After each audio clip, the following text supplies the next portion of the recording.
الحجارة أكوام وعيناه عزمة وصمود وعيناه عزمة وصمود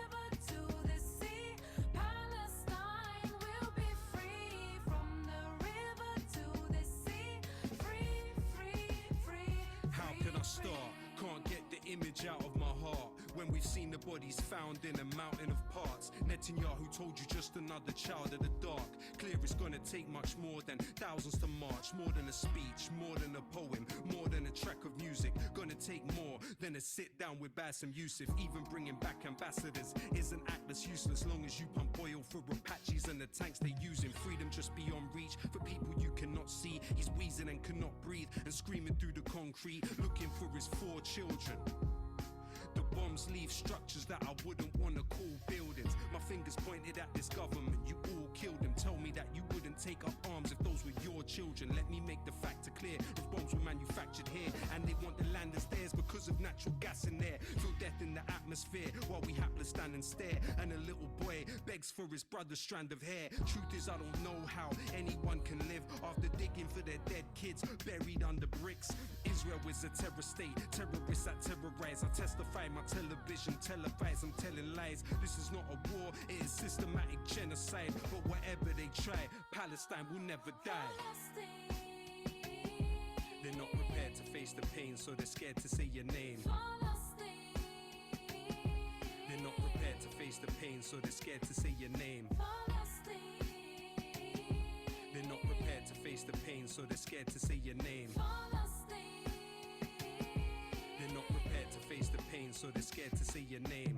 From the river to the sea, Palestine will be free. From the river to the sea, free, free, free, free. From the river to the sea, Palestine will be free. From the river to the sea, free, free, free, free. They bomb churches and paramedics, it's hurting, the panic spreading. Hospitals where the doctors do C-sections, no anesthetics. The pressure is manifesting, humanity stands connected. Masses seem apathetic and actually just accept it. When our grandchildren ask us, what did we do to stop it? I'm determined to say I did more than make music on it. It's why we shut down arms factories. You can try stopping us. Palestine action's the opposite of white phosphorus. We tell them on the television, but they never listen. Tell Piers Morgan that resistance isn't terrorism. They want them fled or missing, dead or prison, endless killing. I seen a father hold his baby up, the head was missing. Imagine demolition of home where your parents living. Kings won't say a thing,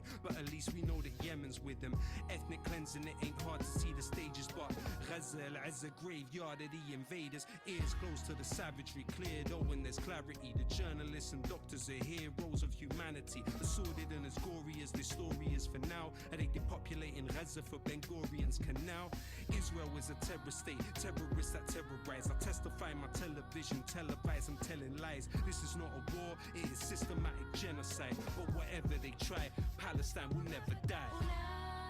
أناديكم وأشد على أياديكم وأبوس الأرض تحت نعالكم وأقول أناديكم وأشد على أياديكم وأبوس الأرض تحت نعالكم وأقول From the river to the sea, Palestine will be free. From the river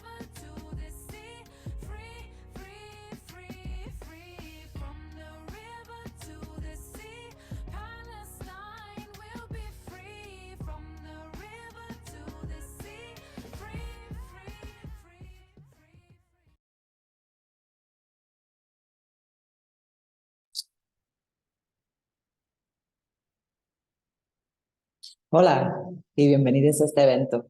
Mi nombre es Yaya y junto a mí se encuentra mi colega Vida Silvestre. Y juntos vamos a estar proveyendo interpretación simultánea entre inglés y español durante este evento. También con nosotros se encuentran Marbella y Flo, proveyendo interpretación en lenguaje de señas norteamericana. Trabajamos con un marco que se llama la justicia del lenguaje. Hi and welcome. My name is Yaya and I'm here with my co-interpreter Vida Silvestre, and we are here to provide simultaneous interpretation between English and Spanish. Also with us are Marbella and Flo, providing interpretation into American Sign Language, and we are all working within a framework around language justice. Este evento también tendrá disponibles subtítulos en inglés. Para acceder a los subtítulos, puede presionar el botón que dice CC en la parte inferior de su pantalla. This event will also have English captioning. To absent the captions, you can select CC at the bottom of your screen. La justicia del lenguaje incluye el compromiso y la presencia plena de todos y la capacidad de comunicarnos en nuestros idiomas y modos de expresión. Reconocemos todos los idiomas presentes hoy aquí y en particular a los idiomas de los pueblos indígenas de las tierras en las que todos habitamos. Language justice includes a commitment to everyone's full presence and capacity to communicate in our languages. We acknowledge all the languages here today, and especially the languages of the indigenous peoples of the lands that we all inhabit. La actividad de hoy va a ser en inglés con interpretación al lenguaje de señas norteamericana y al español.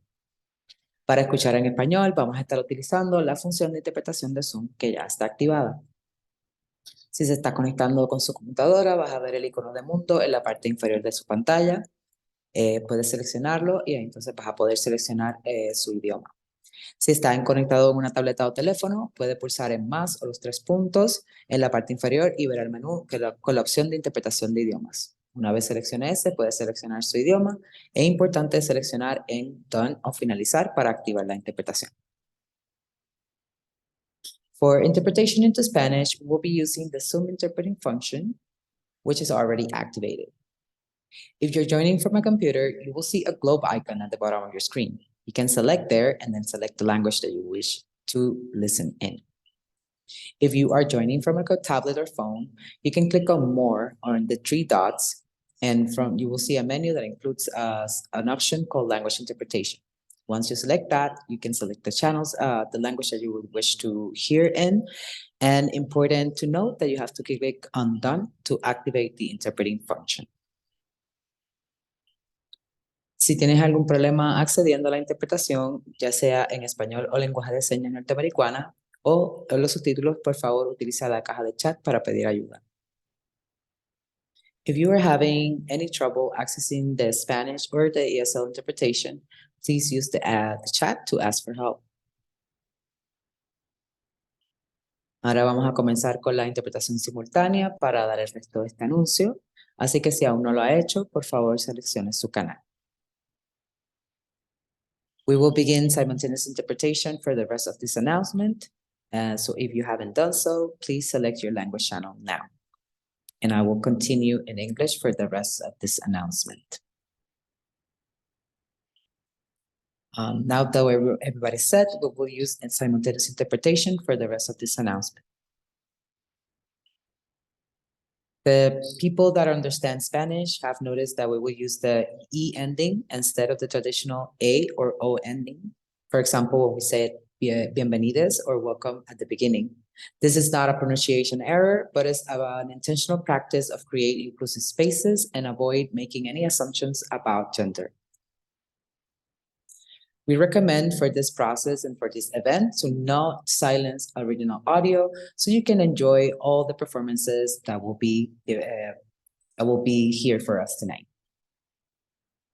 To the presenters, we ask you to be aware of your pace when you are sharing. Please be aware of communications from the interpreters in case that we need to tell you to please slow down or to take a pause. And lastly, thank you so much, Mirror Members, for making possible for us to be here. We are so pleased to be able to support this multilingual space because we feel a strong solidarity with the work that you do.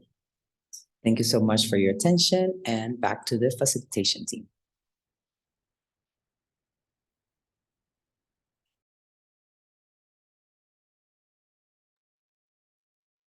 Thank you so much, Yaya and Vire Silvestre, for introducing language justice. Thank you so much to our ASL team. And welcome, everyone. Thank you for joining us and thank you for your patience, because Mercury is in micro braids and was doing her thing today. Anita, let's get started. Let's do it. Hello. Hello, everyone. Thank you. Yes, thank you so much for bearing with us in the midst of all that we are bearing right now. I have been seeing a trend on social media, if you have a kufiya, to talk about your kufiya story. So my intro tonight is just going to be talking about this kufiya that I'm wearing. These are the colors of the Irish flag. I'm not Irish, but I didn't have a kufiya before the accelerated genocide that we've been seeing in Palestine. I'm waiting on a kufiya that has been ordered from the only factory left that is run by Palestinian people in Palestine, in Hebron. But this kufiya is my partner's. He is half Irish, and this is a kufiya he had ordered for himself a few years ago, actually, from that same factory. So thank you, Pat, for letting me borrow your kufiya for tonight. And I have a little watermelon earrings on, courtesy of my sister. Free Palestine in all of the ways, all the things that we can do. Yes, the Hirbawi factory is the name of the kufiya factory. And I just want to say, if you are new to Mirror Memoirs social media, take a look at our Instagram. It is mirror.memoirs. Everyone, we have signed on to several statements in solidarity with the movement to free Palestine. And we ask all of you to take a moment and read through them. I will put some in the chat later this evening. If you're part of an organization, there are several calls for an organization to sign on, and there's lots of individual statements as well. Thank you so much to our incredible board and leadership council who co-authored our statement. And it has truly been a joy to be part of this team during these tumultuous, turbulent times. Jaden, your holiday outfit is really cute. So that's enough from me, but I will pass it to you to introduce our first presentation. Yes, I thought, why not be obnoxiously festive in a time when so many of us are just drained and burnt. And, you know, it brings me joy to dress up. So that's why I am doing the absolute most. I'm really excited to introduce our first performer. She is an amazing singer. She's an advocate. She is a performer, and she uses her art to showcase her talent, mixing various musical genres and expressing universal lessons on love, relationships, self-acceptance to create change. She has had amazing relationships with powerhouses like the Recording Academy, NAACP, Fox Soul, Out Loud. She's performed at LA, San Francisco, and New York Pride, Moby Fest, just to name a few. And I've had the pleasure of seeing her perform live many, many times. But we have a pre-recorded performance from Never Ending Nina. So I'm very excited for you all to see her work.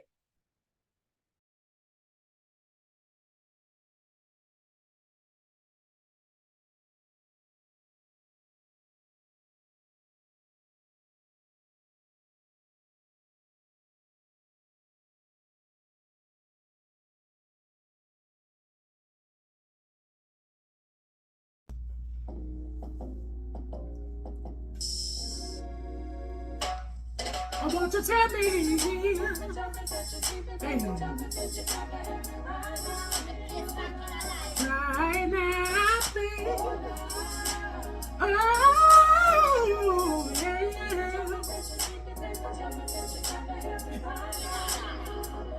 I need to know. Listen, you. Running around town telling everybody what to do.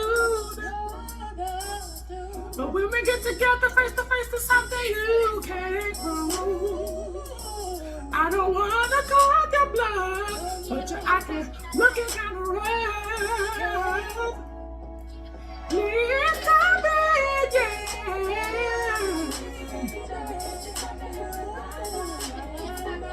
Right now, please. Oh, yeah.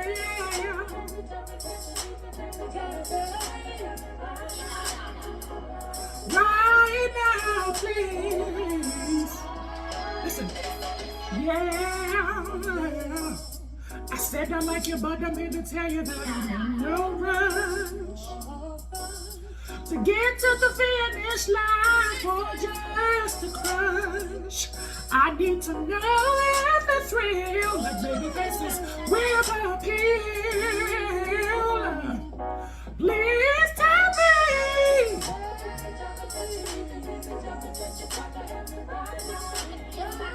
Please tell me.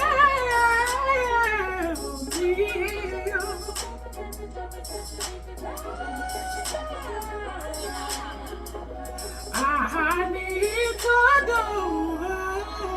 Listen, I want you to stay. I don't want to push you away, but you gotta show up for me, or it will be adios, baby. Please do what's right, so we can sleep well at night. 'Cause I love you, but you gotta show me too. Please, please, 'cause I love you, but you gotta show me too. Please, please, please.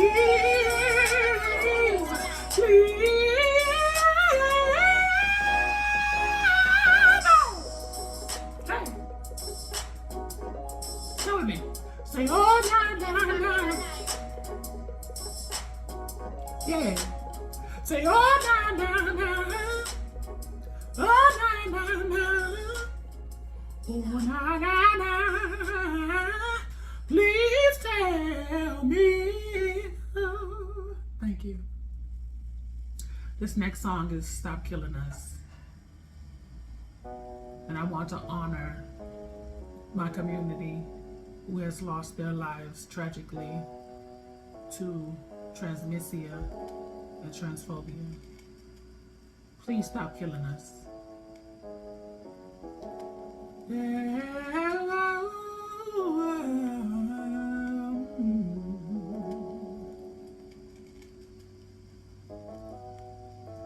When you look at me, what do you see? Am I not breathing with the same respiratory? Am I not the one just holding it on? Showing affection, not knowing the possibility of harm. Please stop killing us. I know you love me.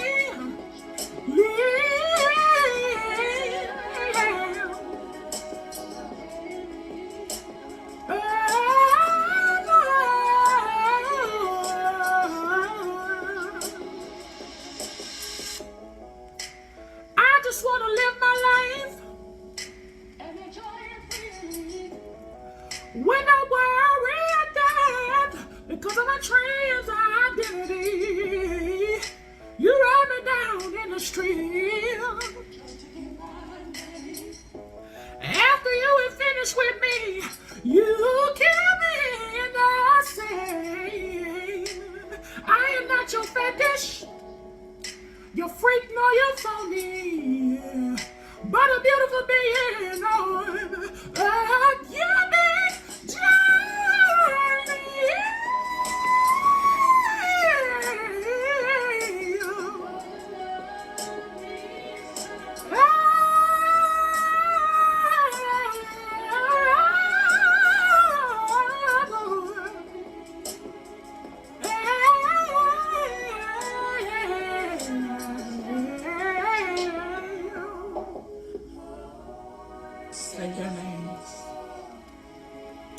Say their names. Say their names. Say their names. As a proud black trans, I'm here to relate this message. Stop the acts of violence, discrimination, and murder against our associates. A trans nation full of creatives, intellects, and visionaries. We fight the good fight today. We get to see. So please, stop killing me. Please, stop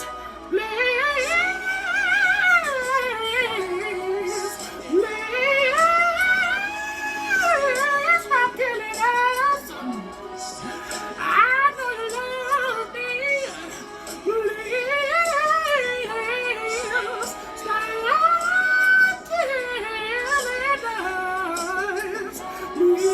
us. Please.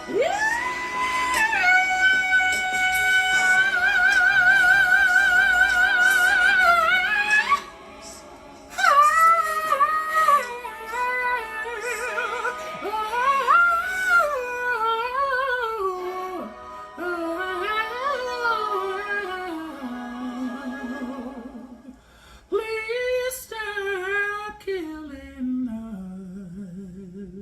us. Thank you.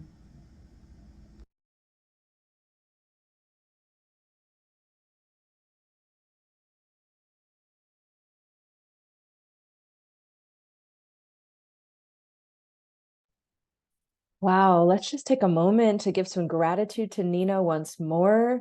I know that Belen put in the chat Nina's Cash App and Venmo, and please show Nina some love. You can follow Nina on Instagram as well. Sophie says, I just tried Nina's Venmo and couldn't find it in the app, so we will look for that once more, but these are the links that Nina sent us, and I know that she's for sure on Cash App, and so if you do have Cash App, maybe try her there. Thank you for sending her some love. I also saw in the chat, Luz said, you know, it's an African belief that when we speak and uplift the names of the dead, that they live on forever, and I feel like that's a really wonderful way to just think about. One of our main events here tonight is introducing a new award. And this is deeply personal for me. And I know for many people here, I just had a moment to look at who's on this webinar live. And thank you for being here tonight in beloved community.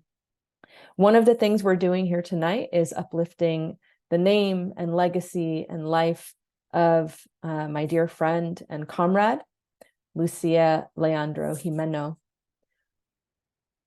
who passed away in 2021.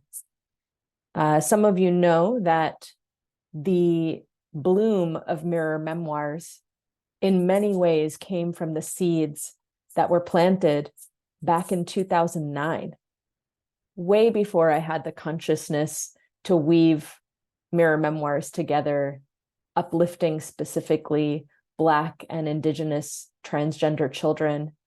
A lot of my ability to have that consciousness came from my conversations with LL.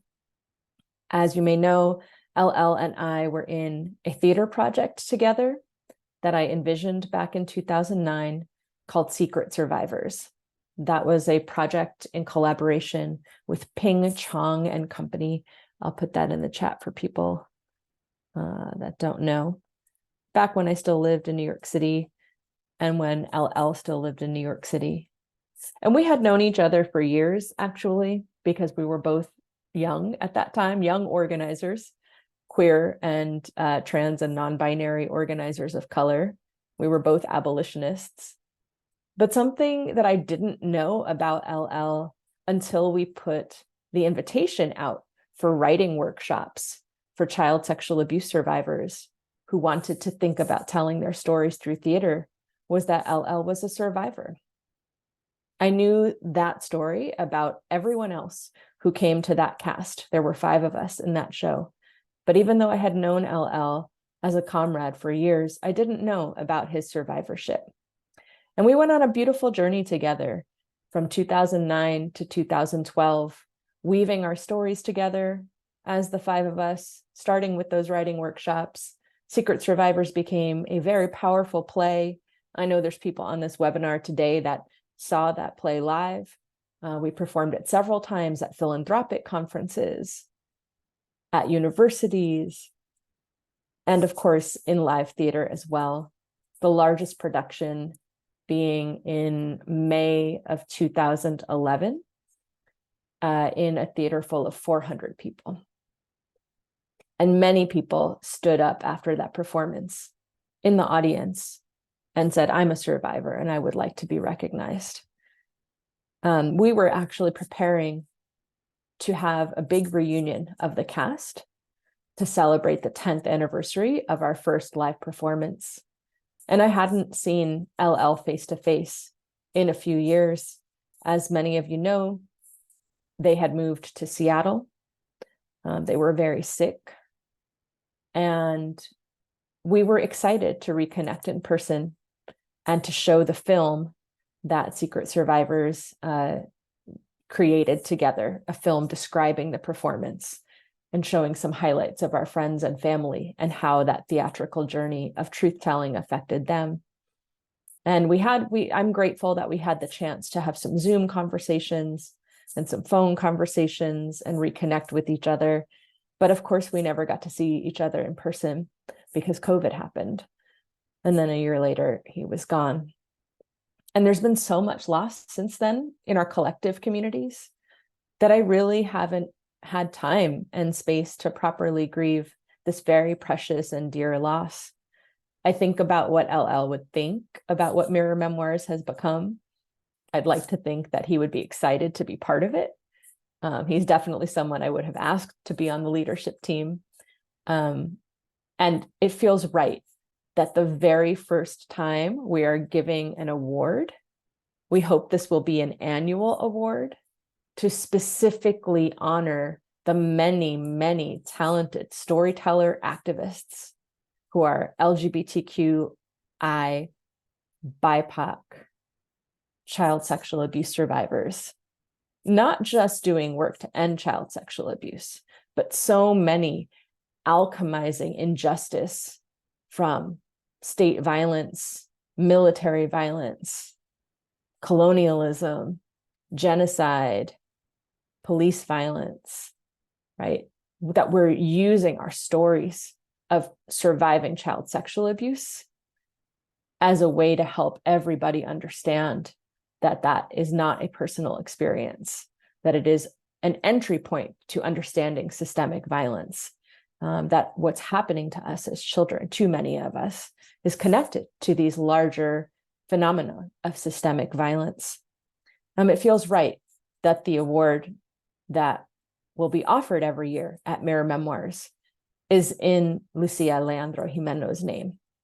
And so tonight, it's a very special night. We are about to have the beginning of our 8th year of work in this container called Mirror Memoirs. Tonight, we're introducing the Lucia Leandro Legacy of Light Award in LL's name and memory. And before we tell you about our beloved, revered inaugural honorees, of course, it's right to just tell you a little bit about LL. Because, in my world, he was so big as a friend, but also, like I said, first I knew him as an organizer and a comrade, a force of so much love and joy and vision, radical, truth-telling politics. It astounds me now that I'm 45 that I meet young queer and trans people of color in their teens, in their 20s, who didn't know LL. Because in my age group, everybody knew LL. And I want to make sure that the people coming into these communities know who he was. And so I'm just so deeply honored that his mother and his sister gave their blessings for this award. And his mother, Antonieta, is here tonight to tell all of you who might not have known LL in real life, in life when he was with us, on this side of life, to tell you all about LL's life and legacy. And so I want to invite Antonieta up onto this virtual stage. And I'm going to be the slide DJ in the background. I'm going to turn my camera off, but I'm going to take a moment to pull up my slide deck. And hello, Antonieta. Thank you so much again for being here tonight. Hello, Amita, and what a great introduction to this very important gathering of folks that have been struggling for justice and rights and many other things. I'm very honored and happy to be here. I wasn't sure if I could. It has been really hard accepting that LL is no longer with us, but I am in a better space. So before I start with the photos, as you probably know, LL and I had some things in common besides being a mother and a son. We both liked many things, and one of them was poetry. So I would like to read a poem written by a Palestinian brother that was recently killed, as we honor the dead and we denounce the participation of the United States in helping Israel commit its atrocities. So I want to go to the poem in just a second. The name of the poet is Refat Alarir, and this is his poetry, and I'm going to tell you at the end why I chose this poem. If I must die, you must live to tell my story, to sell my things, to buy a piece of cloth and some strings, make it white with a long tail, so that child somewhere in Gaza, while looking heaven in the eye, awaiting his dad who left in a blaze and bid no one farewell, not even to his flesh, not even to himself, sees the kite, my kite you made, flying up above, and thinks for a moment an angel is there, bringing back love. If I must die, let it bring hope. Let it be a tale.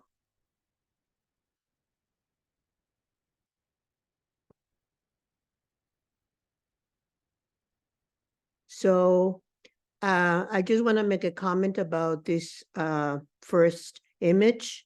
It's an image that was created by Valentin Tovar, and it's one of my favorite images of LL. So can you go to the next slide?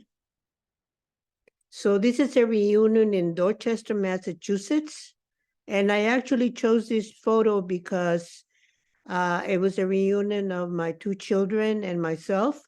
I was living in Dorchester in another street, but Juisa and LL were born in Dorchester, Massachusetts, not very far from this apartment. And so they saw the light of day on May. Oh my God, I just forgot the date of their birth, but never mind, I'm not very good at dates. So this was a very happy reunion of the two siblings, and I'm always happy to see them and tell me stories about what they were doing. As you know, LL was a traveler. He traveled everywhere. And one of the things that he did is that he went to Mexico, I believe once. He went to Chiapas because he wanted to get to know my culture a little bit. I'm Mexican and Salvadoreña. And I was very happy that he did that for me. Next slide.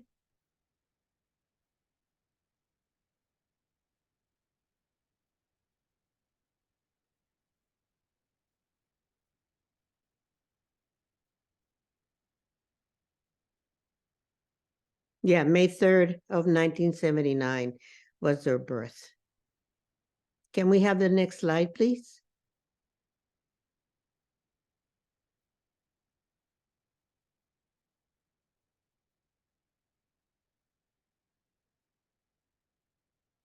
I think we're having some technical difficulties. So I will talk about LL even without photos. I chose photos because photos to me are memories of things that happened in the past, and it helps me to refresh my memory. LL was a very important figure in my life.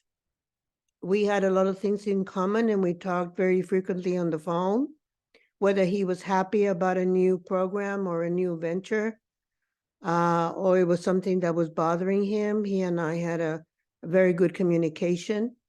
He was also very loving and supporting. And so in these three pictures are three images of LL. The first one is that, as probably some of you that know LL, that knew LL, he was a dashing dresser. I think he loved the attention that he got, whether he was speaking or dancing or laughing. He always dressed very originally. So I'm wearing the blanket that he wore as a sign that he came from a very rich culture, the Mexican culture. The one in the middle is probably one of his recent pictures. And I have to tell you that for me, having a trans son was a difficult journey, both for him and me and my daughter. And he was my teacher. And he would reprimand me when I would not use the proper gender. And I still make mistakes about the gender, but he was my rock in terms of understanding what does it mean to be a trans person, especially in the United States, especially for people of color. The last picture is he sitting on a reclining chair, and this was one of his signatures. He was always sending love and kisses to the world, and he was always very flirtatious. A lot of his attitude was that this is the way he was passing the love that he had. And I didn't know that somebody like him would have so much love inside of him. He was a tremendous force, whether he was doing organizing, whether he was doing a teaching, or whether he was visiting me and cooking chilaquiles, his favorite dish. He was always in such a good spirits that it was really hard for me when I learned that he had kidney failure. That was really, really hard. And even then, I could see in the many pictures, even the present ones, that this life force that he had inside of himself was he was giving to the world. So on the right side, on the left side of me is LL doing a presentation about QPOC, one of the projects that he was involved in to give rights and possibilities for trans people to become parents and to receive prenatal care. In the middle, it was probably some conference, I don't know where. And, you know, there he is, probably, you know, he was a very short person, but he had so much life and passion inside of him. He was very hard to reject. And on the right-hand side, he's with somebody that I don't know. He was probably in the many, many, many walks and community participation, making sure that the trans people of color, queer people of color were visible. And he was always urging people to understand that we are who we are, that we are poets, that we are doctors, we are teachers, we are mothers, we're grandparents, and we are full of love of ourselves. And this was one of LL's major teachings. It was about love. So the next, the picture on the left is the play that Amita was talking about. And you can tell, as he was always in the pictures, laughing with his roaring laughter, contagious. I think he was very well known. And that was a very important project for him. And I knew what had happened to him. And I didn't know that it was such a force within him to make sure that his story was told. And, you know, LL had really a collective mind, and he wanted to be participating with other people that have suffered sexual abuse, child abuse. I don't want to mystify him because even though LL was a great friend, a comrade, a loving son, a loving sibling, LL could be difficult, and he burned a couple of bridges, maybe more, because he was very demanding, and sometimes he overdid it. In the middle, it's another play. I don't know anything about the play. If somebody that knows about the play in the middle, and this is amazing because I'm a theater facilitator. I do theater of the oppressed, and artistic creation was very much in his domain. He was a fantastic actor. I think he was on stage a lot of the times. And then on the right-hand side are people that he met. And I didn't realize the day that the ceremony that we had outside of his apartment in Seattle, I didn't know the extent of his love and his entrega to people that he hardly knew or people that he invested a lot of time. I didn't know the ramifications of his work, of his words, of his teachings, and I'm so proud of him. He was an incredible person. And there's some pictures here. I know Reño and Elliot, and they have a child. And this is one of the things that LL always wanted to be. They wanted to be a parent. They wanted to give birth to their own baby. And they were in 2020, he became very sick. And I thought for sure he was going to die then. This was the COVID era. And we were left to fend for ourselves. So nobody could come and visit him. So I was taking care of him when he came out of the hospital. He was so strong and so determined that he would get his kidney. And the next year he passed away. And because he couldn't have his own child, I think that's what gave birth to QPOC, to provide care, prenatal care, and opportunities for trans people to become parents, just as any other parent that love their children and love their lives. I am very appreciative of today's event. I want to congratulate the two people that we're going to honor. And I'm very happy to share stories about LL. And I want to invite you to go to his Facebook page, LL Lucia Leandro Jimeno. And with that will be my last words. Thank you so much. I really love my friends. I feel so lucky to know that even when you're scared and you're not sure like what's gonna happen, that like, you know that you can always call someone or text someone and someone's gonna show up and help remind you that like it's gonna be okay.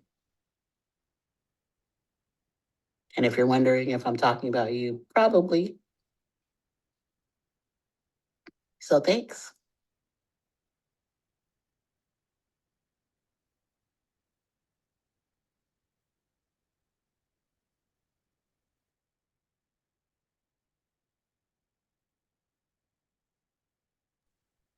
Oh, thank you so much, Antonieta. It was so beautiful to hear more about LL from you directly. And that last video, of course, was LL speaking directly to all of us. That was the last video he posted on his Instagram. And I think that ethos, that outlook, even when facing something so hard that he was going through in the end of his life, that they knew it was about the network of care, right? Weaving that network of love together, asking for what you need, rooted in disability justice, radical love. And that has been keeping me rooted through these times as well. So thank you, LL, always. I have the very lucky task of introducing our first Lucia Leandro Legacy of Light Award winner, my very dear friend and comrade, Aisha Shahida Simmons. And before I call her up onto this virtual stage, I want to tell you a little bit about her. Some of you know this from being in other Mirror Memoir spaces with me, but I can never say it enough times. When I was a young 21-year-old survivor, just out of college, actually still finishing college because I had PTSD, I needed to take extra time. I had just moved home to New York City and was floundering. I was in my first out queer relationship, actually with another survivor, another queer person of color survivor. We were floundering. And we had the good sense to go see a work in progress film screening of this very powerful film that many of you may have seen called No, the Rape Documentary. And that film is by Aisha Shahida Simmons. And it was the first time I saw the stories of people of color, and obviously specifically in that film, Black women talking about sexual violence happening within their own community, happening within their own families, within their own networks of trust, their own networks of relationship, their own networks of social justice work. And it became very clear to me in watching that film how powerful it is for us to tell our stories in concert, for us to weave a tapestry together instead of focusing on one exceptional narrative. And that has been a lesson I have carried forth with me. I got to see Aisha speak at that work in progress film screening at Barnard College. And I never would have imagined then that one day I would also get to call her my friend and my comrade. And so how lucky am I that that's been the trajectory of my life. She's just such a powerhouse, and I will read you her bio as well. Aisha Shahida Simmons is a Black feminist lesbian survivor healer, a trauma-informed mindfulness meditation teacher, and a Theravadan Buddhist who's been practicing Vipassana meditation for 20 years. Aisha is also an award-winning cultural worker. Her 2006 released groundbreaking film, No, the Rape Documentary, and her curated and edited 2020 Lambda Literary Award-winning anthology, Love with Accountability, Digging Up the Roots of Child Sexual Abuse, Break Silences Around Childhood and Adult Sexual Violence, Offer Healing Paths for Trauma, and provide distinct visions for humanely disrupting the inhumane epidemic of sexual violence. Since June 1995, Aisha has screened her work, guest lectured and facilitated over 400 workshops and dialogues at colleges and universities, high schools, conferences, international film festivals, rape crisis centers, battered women's shelters, community centers, juvenile correctional facilities, NGOs, and government-sponsored events across the North American continent and in several countries in Europe, Africa, Asia, and the Caribbean. Additionally, Aisha has been an artist in residence and served on the guest faculties of the University of Chicago, Temple University, Scripps College, Spelman College, Williams College, the University of Pennsylvania, the weekly Dharma Gathering platform, the Bar Center for Buddhist Studies, Elm Community Insight and Engaged Meditation Society, Morgan State University, Sounds True, and Insight Meditation Community of Western Massachusetts. We'll put the links where you can learn more about her, but without further ado, Aisha, please come up to this virtual stage.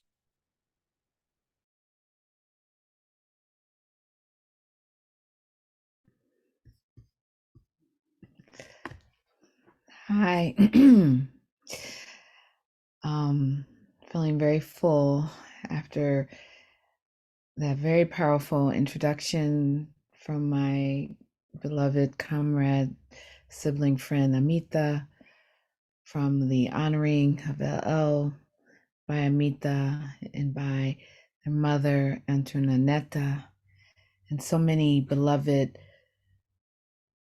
siblings, comrades in the virtual room.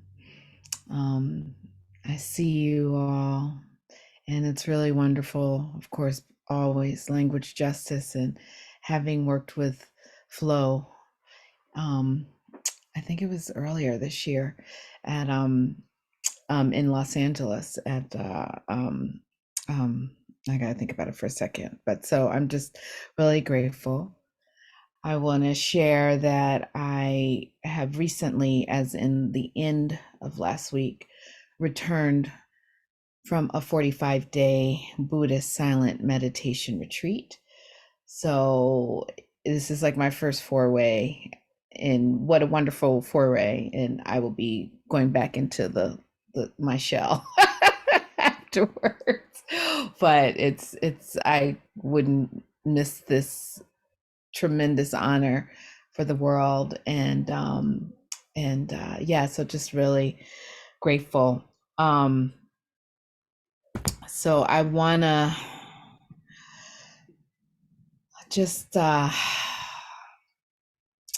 say that, you know, my heart is heavy. I know I'm not the only one. When I left on October, I guess 22nd, 23rd, things were bad. And when since coming back, I see that things are worse, as it relates to, you know, just the genocide happening definitely in Palestine, but also in the Congo and the Sudan, of course, the US and Myanmar, which is hardly ever talked about, in so many places on this planet, this place, this shared home. And I think about the reality that there aren't any consistent safe spaces, and really perhaps there never were, at least definitely not since 1492. We're not immune from experiencing and also causing harm, even if inadvertently.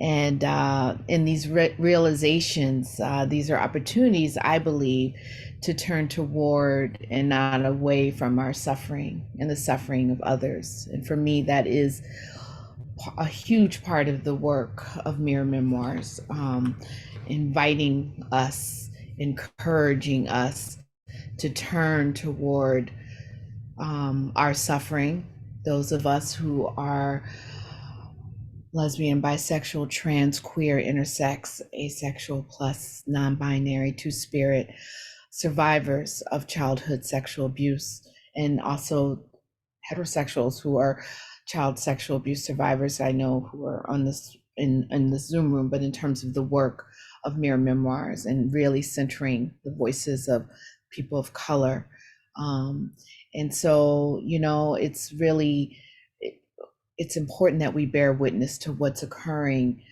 externally, but it's also imperative that we bear witness to what is occurring internally. I always quote from one of my teachers and now guiding ancestral spirits, Tony K. Bombara, who really taught me in the early 90s when I was in my early 20s, the importance of locating myself. So I want to begin with libation, or continue with libation in the form of spoken word. I acknowledge all of the spirits surrounding me, and I want them to know that I come in peace. I honor Earth, who, despite its constant degradation by many of its inhabitants, still provides the only home we share collectively, not equitably. I speak libation in honor of where we are located, at least where I am located, on Turtle Island. I'm on the unceded land of the Piscataway, Pamunkey, and Anacostan indigenous people known as Washington, D.C., DMV, but also in the greater space known as Turtle Island, now called North America, and wanting to honor the millions of indigenous women, men, two-spirit, non-binary adults and children, and the millions of African women, men, and children, two-spirit, non-binary humans whose genocide and human trafficking and confiscated lands and centuries of free labor and forced migration and traumatic experiences of rape and kidnapped children and sweat and tears and blood make up the very fiber and foundation of all of the Americas and the Caribbean, from Alaska over and all the way down to Chile and Argentina, inclusive of all of the countries and islands in between.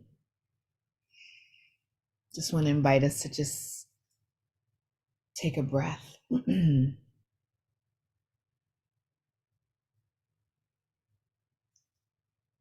so usually I focus on this hemisphere, but there's so many places where there's so much terror happening. So just in the spirit of my spiritual lineage, just really thinking about all beings everywhere and without exception, and just sending out energy. And we know where there is war, there is childhood sexual abuse. And it's hard to talk about childhood sexual abuse when we're fighting against the external forces, right, impacting our communities. As speaking as a Black queer woman, just knowing how it's hard to talk about childhood sexual abuse when we're fighting state-sanctioned violence, when we're fighting white supremacy, but we got to talk about it. We got to talk about it because children are often the first casualties, and children are always sheltering in place. So just sending out that energy for all the children and all the children in war zones. And the war zones, definitely, I mean, they're the literal combat war zones, but I would offer that all of us who've been impacted by childhood sexual abuse, that we are survivors of war zones. And so I was thinking about what I wanted to share, and I wanted to just read 2 short excerpts, and I will read slowly, honoring the language justice, from 2 of the 40 diasporic Black contributors who were queer, trans, cis, non-binary, straight survivors throughout the diaspora: African American, African Caribbean, African Latinx, African Indigenous, and African from the continent. And one of the contributors is on the in our Zoom room, Luz Marquez Benbow, Mai and Amita and others, sibling survivor. And Jaden was very instrumental before they came on board as co-director of Mirror Memoirs, of really helping me get this baby out, known as Love with Accountability. So I want to just read from two queer contributors, short excerpts. The first one is from Alicia Sanchez Gill, who is a queer Afro-Boricua.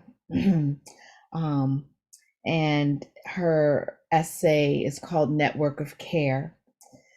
And I will not be reading anything that is will ignite no trauma here today, but because the goal with Love with Accountability was definitely for us to disclose our trauma, but also to envision what we can do to disrupt and end this global pandemic without relying on cages. So Alicia writes, recently I watched a fascinating video of fire ants in action. Fire ants work together in such a closely coordinated way that when in danger, they can become a moving, protected, semi-solid structure. Yet, when a barrier falls in their way, like a tree branch, they are able to navigate around the barrier in a way that behaves almost like water, and not one ant gets left behind. What if all of our networks of care could be like the fire ants, solid and coordinated, but adaptable and responsive to need? What if they all centered on safety, rehabilitation, accountability, healing, creating communities where child sexual abuse is not just no longer tolerated, but is also eradicated, where those of us who have survived are not left to pick up the pieces of our shame alone, but are met with a chorus of, quote, we believe you, and, quote, it's not your fault, where people recognize that when violence happens, the whole community needs healing. For those of us who never told or told and weren't believed, for those of us who were left unprotected, we know the swelling of betrayal that rises up in our throats. Our stories are powerful calls to action. Our stories allow us to connect to one another and name our abuse and our abusers. Our stories are grounded in love for ourselves and our communities. Our stories help manifest the world we want to see. It is through these deep and meaningful connections, these networks of care, that I was able to come back from my darkest edges and begin healing. What I have learned from survivors is that, like fire ants, it is our interdependence that will save us. And then the last excerpt, short excerpt that I read is from Dr. K. Marshall Green, who is a Black trans survivor. And he writes, we must ask, what is the relationship between accountability and transformative justice? Justice that transforms harm into something else, like Black love, is hard work. This kind of justice changes both individuals and systems of oppression. In order to envision and create this new world, we sometimes have to suspend our notion of reality, which is always steeped in history. What we've experienced can sometimes confine our imagination, so we have to work against that non-creative force. This work requires intentionality. Accountability looks like even more struggle after the harm has been done, after the PTSD, after the nightmares, after all that. Accountability looks like an investment in the healing of the harm doer. We desire for harm doers to cease harm, but accountability asks something else of those who have been harmed. It asks us to believe that the harm doer can be different and do better. Accountability initiates transformation in the lives of those who were harmed and those who have harmed. Sometimes one person can be both. Accountability moves us toward a world where Black girl won't have to inherit Black mother's trauma. Black girl and Black mother no longer lean into the false protection of respectability politics, body policing, religion, and covering up. They can't be fly all bogged down like that. So I'll repeat it for memory's sake. The worlds around Black girls' bodies must be shaped to be able to hold her fast as she may be. So quit slowing her down. She was made to fly. And so I thank you, Mirror Memoirs, with the co-leadership of Amita and Jaden and the board, for this tremendous honor, for lifting up my work, for teaching me. There's so much that I've learned as a result of friendships and camaraderie as a Black cis queer woman, remembering that with all of the marginalization that I experience, I am not the most marginalized, and that it is not a hierarchy of oppression. It is about creating equity for all of us. So may we co-create a world without violence. Ceasefire now, stop the genocide. Peace.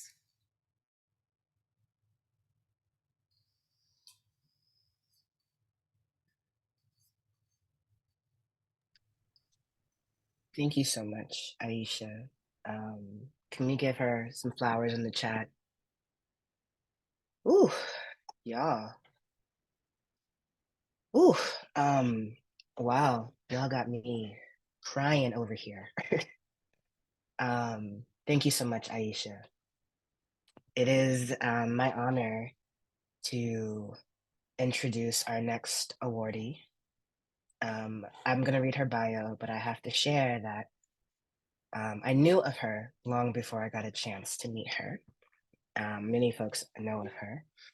And I had the esteemed honor and privilege to share a stage with her earlier this year, because Cecilia Gentili is the award-winning author of a stunning memoir called Faultless: Letters to Everyone in My Hometown Who Isn't My Rapist.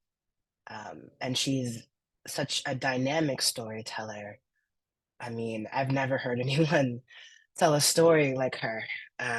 So it was truly obvious that she would be our other honoree. Not only is she the author of Faultless, she was an actress on FX hit series Pose, and she's a renowned activist for trans and sex worker rights. She also owns and leads Trans Equity, which is a nationally recognized consulting firm that provides cultural programming, advocacy, policy building, and strategic advising for organizations, government agencies, brand partners, and for community. Her ongoing legacy of community advocacy, storytelling, and activism has been monumental in protecting the federal rights and protecting federal rights from the US Supreme Court, raising millions in funding for trans rights, and building foundational programs for trans and sex worker communities to thrive in. So it is my esteemed honor to invite Cecilia Gentili our second honoree of the Lucia Leandro Jimeno Legacy of Light Award.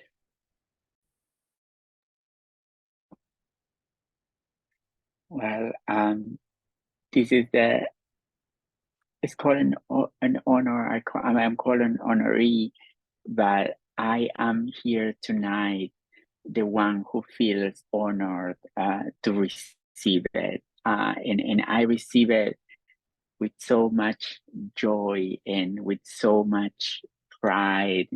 It is such a wonderful feeling to be recognized by such a specific community that is my community, that has shaped so much of who I am and what I do. Thank you, Jaden. Congratulations, Aisha. Congratulations on your award, and and thank you so much to Queer's Memoir for that storytelling is one of the most powerful ways to heal. I believe that storytelling is one of the most powerful ways to find the strength that we need to move from spaces of darkness to more spaces of light. I have to tell you all that storytelling has changed my life. When I was able to talk about my experiences,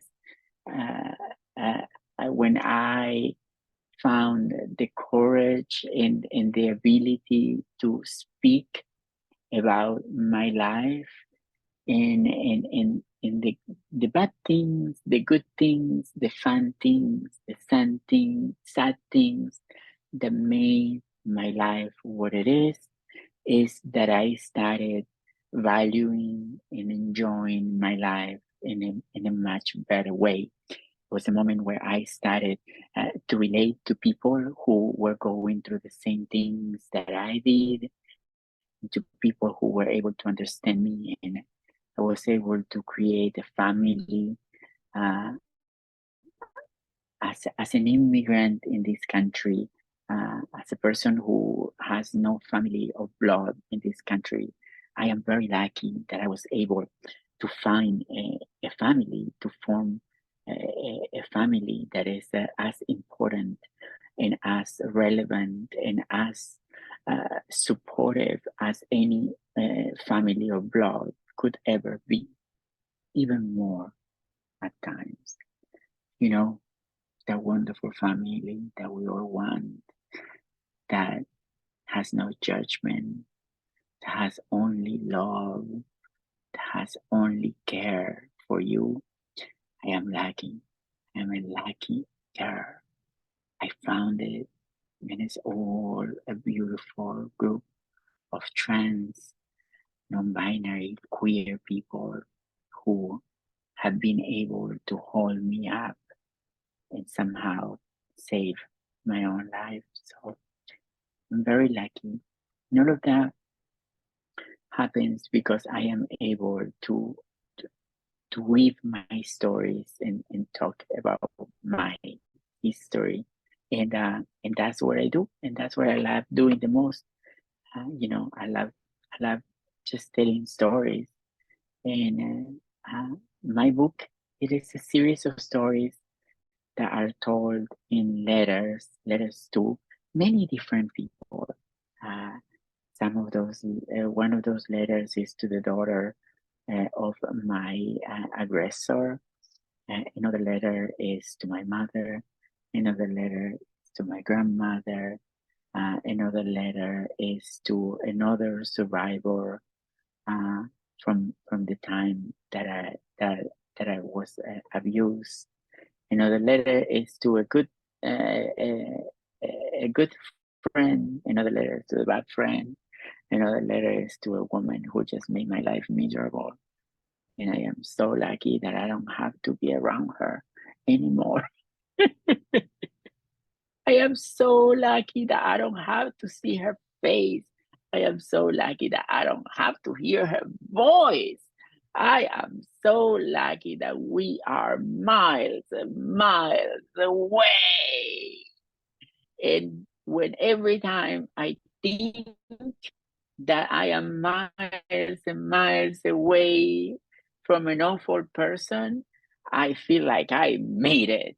I freaking made it. I was able to get away from terrible people. So I highly recommend it. I highly recommend it. If you have any opportunities to get away from toxic people or from people who add nothing to your life, just do it. So this, what I'm gonna do, what is gonna be my gift tonight is that I am going to read a little bit from my book, from one of these letters. And this is from a letter to my friend Juan Pablo, who is coming to visit me on Sunday. We met when we were 6 years old, and we moved to the same government housing, and we were the two most queer children that I have ever seen in my life. We were queer as fuck. We were extremely loud and flamboyant and unapologetic, and we both saved each other's lives just by being, right? Just by being in the same place, just by sharing. And you know, after 45 years, we are still good friends, and he's coming to visit me next week, and I am just so excited. His name is Juan Pablo, and I am going to read a little excerpt from, and it says, what would our lives have been like in the nest of vipers we call our neighborhood if we had not ended up on the same block? Every single one of them was so incredibly weird in such a various and specific ways, and yet they all look on us as the weird ones. Together, we were able to look back at them in the same way. I wish I could say without judgment, but we did judge them. Like how we were both so scared and intrigued by Las Viejas Cataño. These were two old women who were widely suspected of being witches, evil witches. They lived together on the edge of the new government housing in an adobo hut, exactly like the ones in the books about witches. Wild rumors circulated about the children of the neighborhood, among the children of the neighborhood, about how if they caught us, they would sacrifice us to the devil in return for keeping themselves alive for a couple of extra years. They were terrifying, but they were also unavoidable. Every time any of us kids wanted to go into town, we had to pass their hut, and they would come out and yell at us.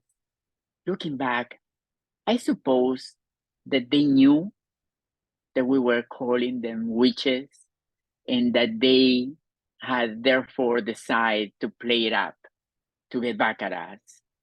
Nice day to roast one of those little ones, they used to say loudly to each other when they knew we could hear. Child of the devil, they used to scream at us as we sprinted by, afraid that this would be the day that they would follow us and catch us. In terms of actually catching anyone, it was the skinny one that worried me. She seemed to be fit and full of energy. But my greatest terror was the fat one. She looked mean and strong, able to chop a child's body up so it would never be found. Now, I'm sure you remember, querido, that my mother used to have certain obsessions. I wish she could have been obsessed with caring for me, but no, she was obsessed with things like finding a recipe and making it over and over again for weeks, as if it was the only dish that we could eat. One year, during strawberry season, she got obsessed with strawberries with cream. She could whip a mean whipped cream, and she would soak the strawberries in wine and sugar overnight and then serve them with the cream poured over. After eating that dessert repeatedly for a week, not only because it was delicious, but because mommy would get really offended if I refused it, I got very, very sick with awful indigestion.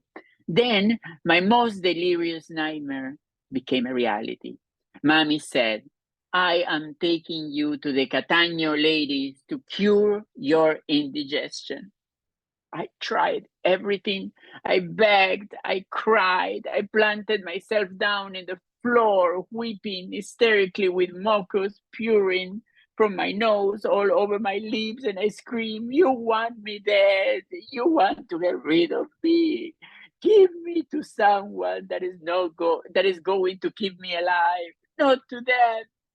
I don't want to die. Grandma will have me with her. Let's ask her first. None of it worked. Explanations were not mommy's best qualities.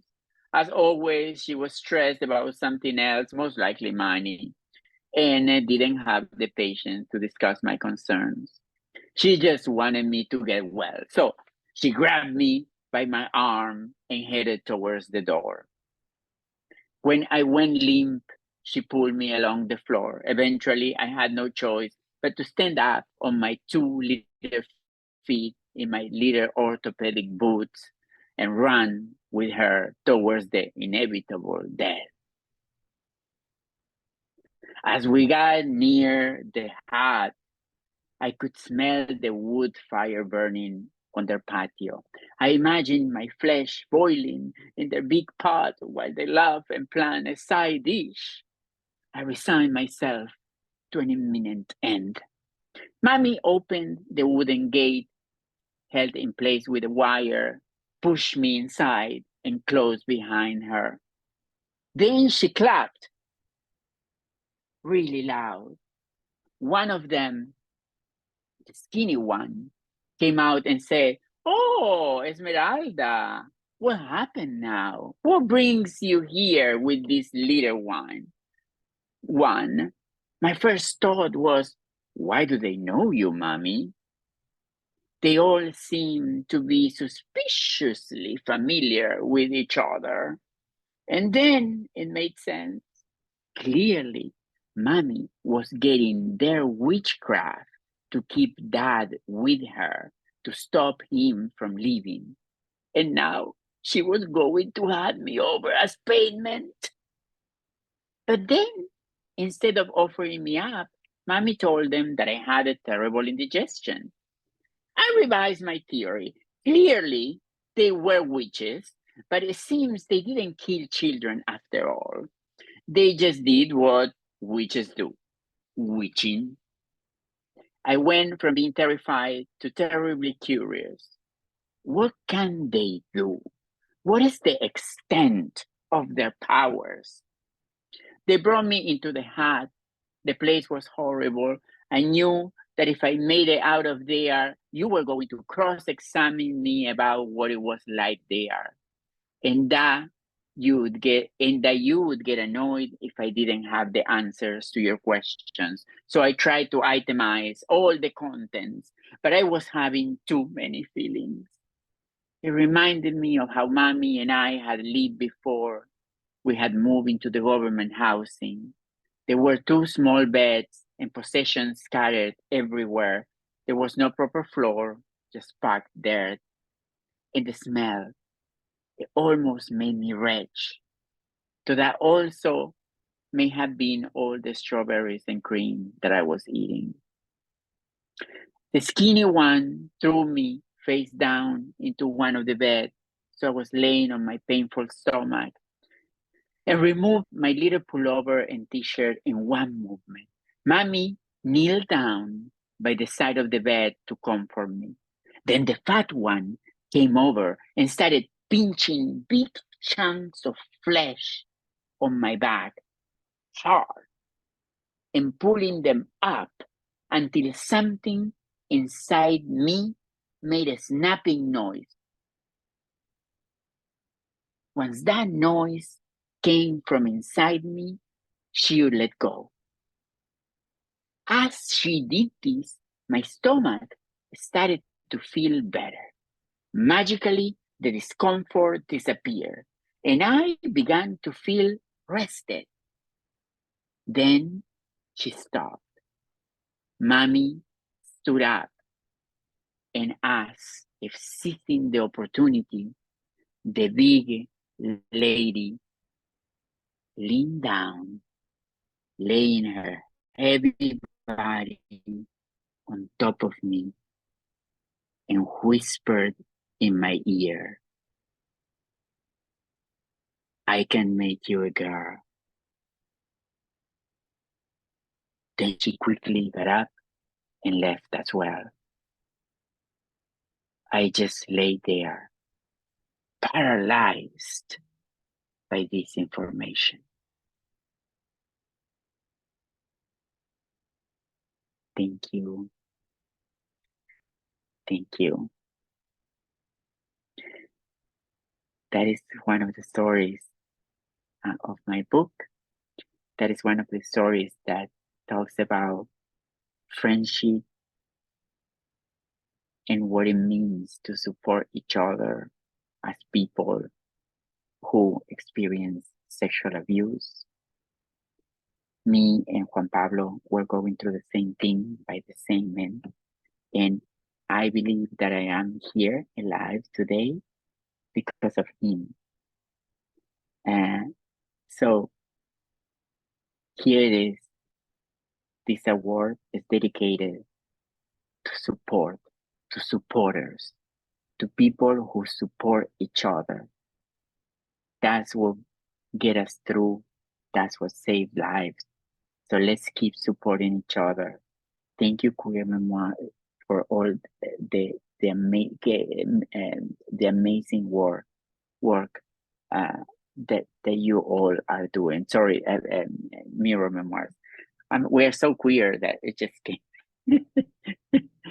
to Mirror Memoirs for all the amazing work that you all are doing. Thank you for this honor. I am incredibly touched by it. Thank you, Antonieta, for bringing LL to this space in such a beautiful way. I am honored to get this award with his name. Thank you all. Enjoy the rest of the night. Thank you so much, Cecilia. Please give Cecilia some flowers in the chat. I told y'all she was a dynamic storyteller. I was literally on the edge of my seat, like I haven't read that in your book already. Wow. Thank you so much. Next up, we are going to hear from our intern. Our work is very intentionally intergenerational. Amita and I are 12 years apart, I believe. And at every level, we really believe in having folks of all generations working together because we can learn so much from each other. So it's my privilege and honor to welcome our intern that we've been working with this year, Haley, who has been amazing. And we're gonna very quickly hear from Haley before we talk about our auction and hear from our final performer, and then we'll be wrapping up. So thank you folks for hanging on with us. So Haley, hi. Hi. Thank you for joining us and thank you for working with us. I just have two quick questions for you that I would love for you to just like share with the folks. The first one is, can you tell us a little bit about what your experience has been like being our intern and what you've been working on? Yeah. So I joined first. I met Amita and Jaden in Santa Barbara, where I was working, and kind of stumbled upon a lecture with the two of them, and was incredibly inspired. As we all know, that this is an amazing community to be a part of. So yeah, the work that I kind of got into was creating a self-care toolkit to accompany the audio archive that will be released in the coming new year. I've had the privilege of listening to interviews by mental wellness and spiritual practitioners, led by the former intern Gray Butler.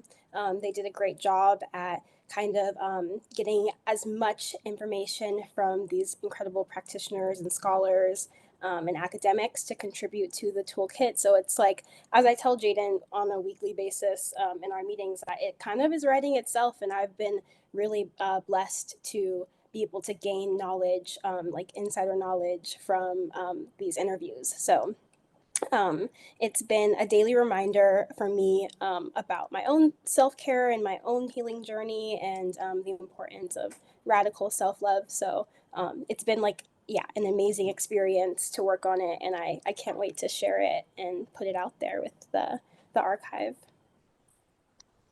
Beautiful. And then a question that we love to ask folks in our membership and folks just to vision together.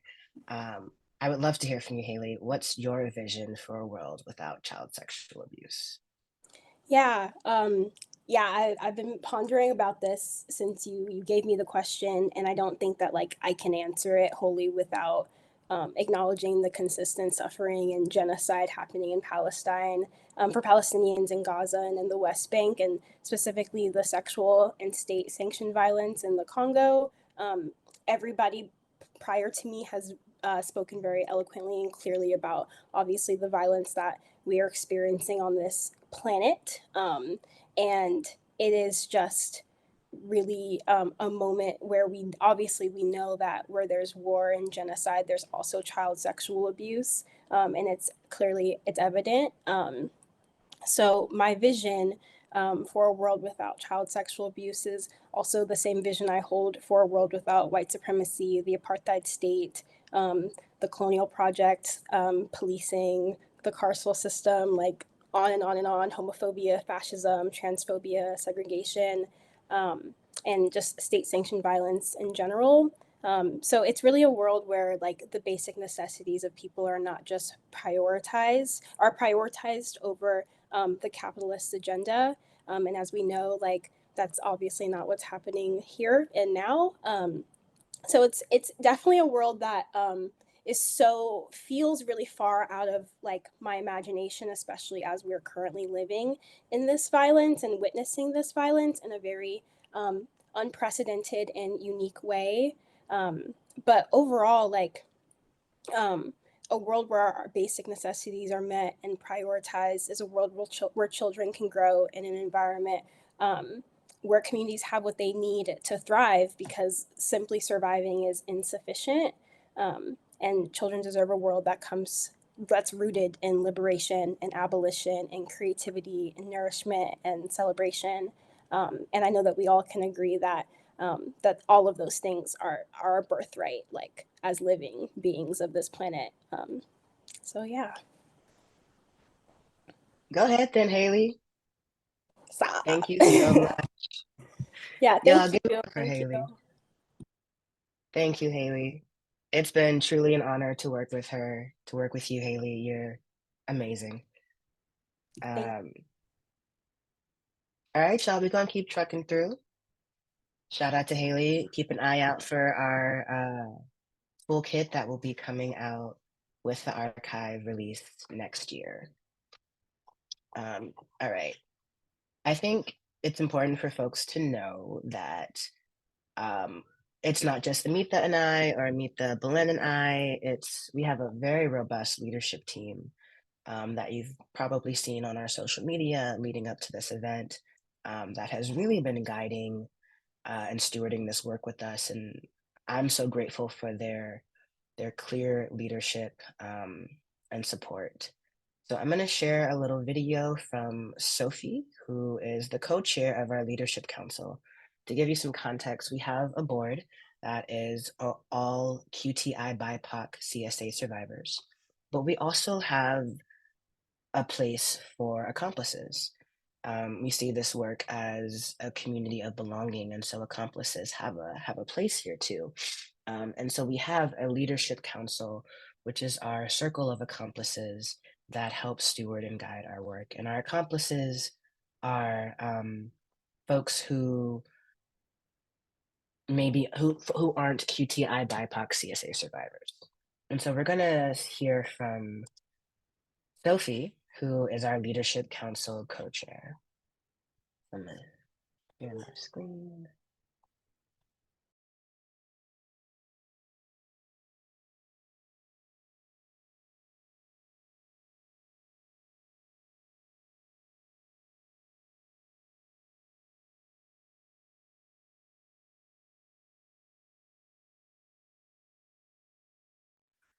There is a nearly overwhelming stigma when it comes to child sexual abuse. Mirror Memoirs invites us to lovingly center the leadership of survivors. The individuals that make up Mirror Memoirs are not often given the mic to share their experiences, but together we are changing that. I consider Mirror Memoirs members to be beloved and sacred teachers and leaders. Through the pain and healing they have experienced, they can lead us to a new world where trauma is healed, inner children can run free, and abusers are not punished, but instead are held accountable through restorative justice practices. A world where the leaders are Black trans women, they are Two-Spirit Indigenous folks, and they are queer South Asian femmes like me. Queer, trans, and intersex people are magic and defy all of the hatred and rigidity that we have grown up to believe. It is their wisdom, their storytelling, and their vision that will set us free. I didn't know I needed Mirror Memoirs, but now I do. Maybe you don't know that you need it too. I invite you to join this community and help sustain our work. You can become a sustaining member with a recurring monthly donation of $5 a month or more. Sustaining member gifts range from $5 to $250 per month. A recurring gift beyond just a one-time donation allows us to anticipate monthly revenue, which empowers us to make purchases based on our members' emerging needs. For instance, like Layla mentioned, digital security training as doxing against visible LGBTQI people increases, or emergency mini grants for the survival needs of our most vulnerable members. You can make your pledge at mirrormemoirs.networkforgood.com.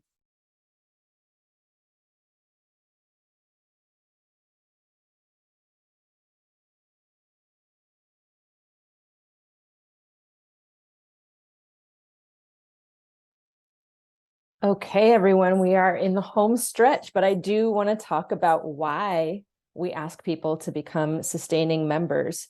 Sophie talked about the fact that we can depend on sustaining members' pledges as income that we can predict. And that's really important because unlike when we apply for a foundation grant that is often for a specific program, when our sustaining members give, that's unrestricted income, which means that me and Jaden and Belen and our board can make decisions in real time as new issues and needs emerge. That's how we were able to have our member support fund. This past year, that's how we were able to launch a practice cohort for people to learn what accountability feels like in our bodies, led by our former intern, Leanna, and created by our member, Daria. It's how we were able to hire a digital security firm to make sure that as me and Jaden become more visible in the keynotes that we're doing around the country in a time of accelerating fascist attacks and doxing against trans and non-binary and queer people of color, that we're taking the precautions that we need to take so that we can continue to put ourselves out there And next year, we are launching our audio archive, and we want our storytellers to have that same digital security training. We just came back from Chicago just about a week ago, and that fund of unrestricted dollars let us pay for a dinner for our members in Chicago to get together for the first time. And at that dinner, we had 2 people at the table who literally live in the same neighborhood and had never met before. 3 of the people who were at dinner shared that they are all estranged from their blood family, and one of them shared that they were currently houseless. And I just got a text this week that that person is now staying with someone that they met at the dinner. And this is what those unrestricted dollars allow us to do, right? Is to really just be responsive to what our community needs in real time. Currently, we have 60 people who have made sustaining member pledges, and in total, they give $1,476 a month, which is $17,712 a year, which is wonderful. But we would like to grow that community of sustaining members. So again, it can be as low as a pledge of $5 a month. I think our highest pledge is currently $250 a month. So be generous, give what you can. It is a tax deductible donation. And if you're in the mood for some holiday gift giving to yourself or a loved one, we do have an auction for the first time ever. Thank you very much to my sister for getting all the auction prizes donated. We have 100 items for people to bid on. So we, are also just providing multiple ways that you can support our work. We are so close to our end of year fundraising goal. We have set a goal with this archive coming out next year and new retreat opportunities that we desire. Now that COVID is in a place that we know how to have safer practices of gathering, we're really hoping to convene people in the biggest hubs where our members live. And we would like to raise $100,000. We, as of tonight, are at $84,000 raised. So we're so close. And I just want to close my little part tonight by saying, if you can't give tonight, please tell someone about our work. It also just makes a difference to grow our network. So if you don't already follow us on Instagram, please do so. We are at mirror.memoirs on Instagram, and tell people that we exist, because you've gotten a taste tonight. If this is your first Mirror Memoirs event, I just want you to know that Sophie, who you heard from just now, actually connected with us for the first time 3 years ago at our holiday party. So please get involved with our work if you felt moved tonight, and if this was your first Mirror Memoirs event. We really are a community of belonging and a network of care in these times, and we know we all need it. And I want to close us out tonight by telling you about our closing performer. Danny Cassette is a Los Angeles-based singer and songwriter and performance artist. Coming from a long lineage of musicians with a Pentecostal church background, Danny started singing at a very early age and making up their own songs. Danny's grandfather was the driving force in teaching them how to harmonize and even how to record their vocals on tape. That has now grown into Danny releasing an EP and many singles, including a recreation of Disney's Go the Distance from the infamous Hercules soundtrack. That makes Danny Cassette the first Black non-binary artist to record with the Walt Disney Music Group. Danny is known for their showmanship, which has been a superpower in dazzling audiences all across the US, having toured 42 cities to date. Celebrating 13 years in music this year, Danny has plans on releasing an EP in 2024 and continuing working on the expansion of their art. So thank you so much, Danny, for being here with us tonight to close us out. The stage is now yours.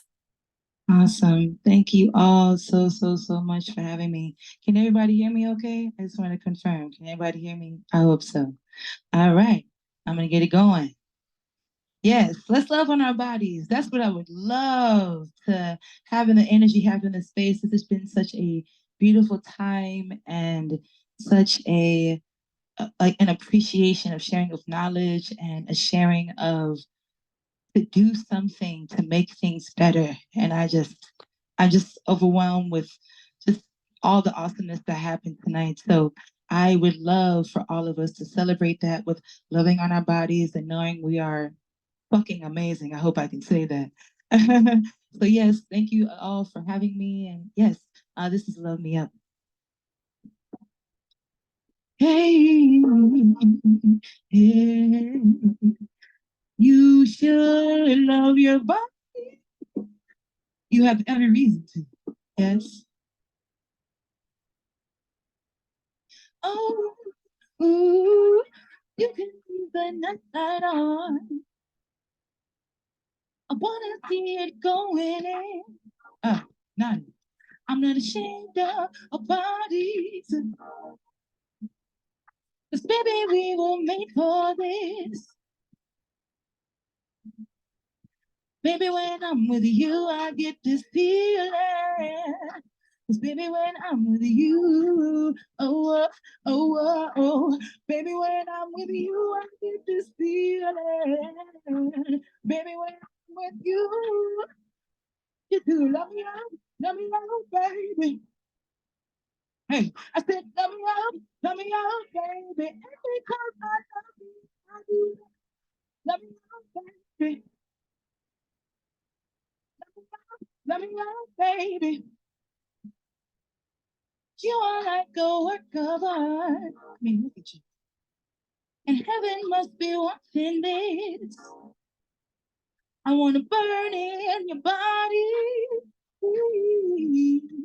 Baby, can't get enough of it. Oh, I need you to love me up, baby. Thank you for telling me I'm turning up. Love me up, baby. I'll turn it up. Hey, love me up, baby. Is that better? I hope so. Thank you. Love me up, baby. Oh, oh, oh, that shawty's playing my way. And sure looks good to me. Now would you please bring this way? I want you over here. Ain't that shawty's playing my way? It sure looks good to me. Now would you play? Shawty's playing way. I need you to love me. Love me up, baby.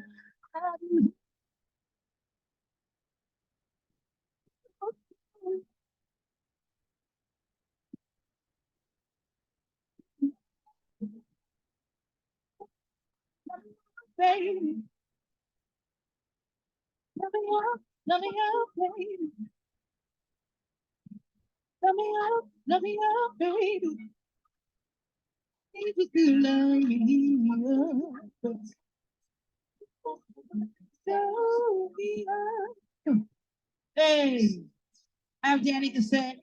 Thank you so much for having me. I hope everybody heard me. Thank you so much. I appreciate everybody. Everybody have a good night.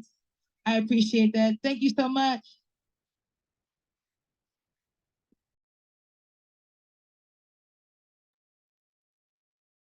Thank you so much, Danny. Let me put Danny's info in the chat. Y'all better go give Danny some flowers in the chat. Give Danny some love. I just want to say thank you, everyone, for navigating the space with us tonight through all of the tech issues that Mercury was giving us. But we made it through. If one thing the queers can do, we can make it through. I just want to again thank all of our honorees for sharing your words with us tonight. Thank you, Antoinetta, for bringing LL into the space. Thank you to all of you for joining us this evening. Yeah, free Palestine. I hope that we all find moments and continue to find moments of gentleness and joy and rest so that we can stay vigilant in our work, and in the solidarity to end all forms of genocide. Thank you all so much. And please follow our work and check out the auction. And yeah, stay hydrated and moisturized. Much love, y'all. Thank you. Thank you to our interpretation team.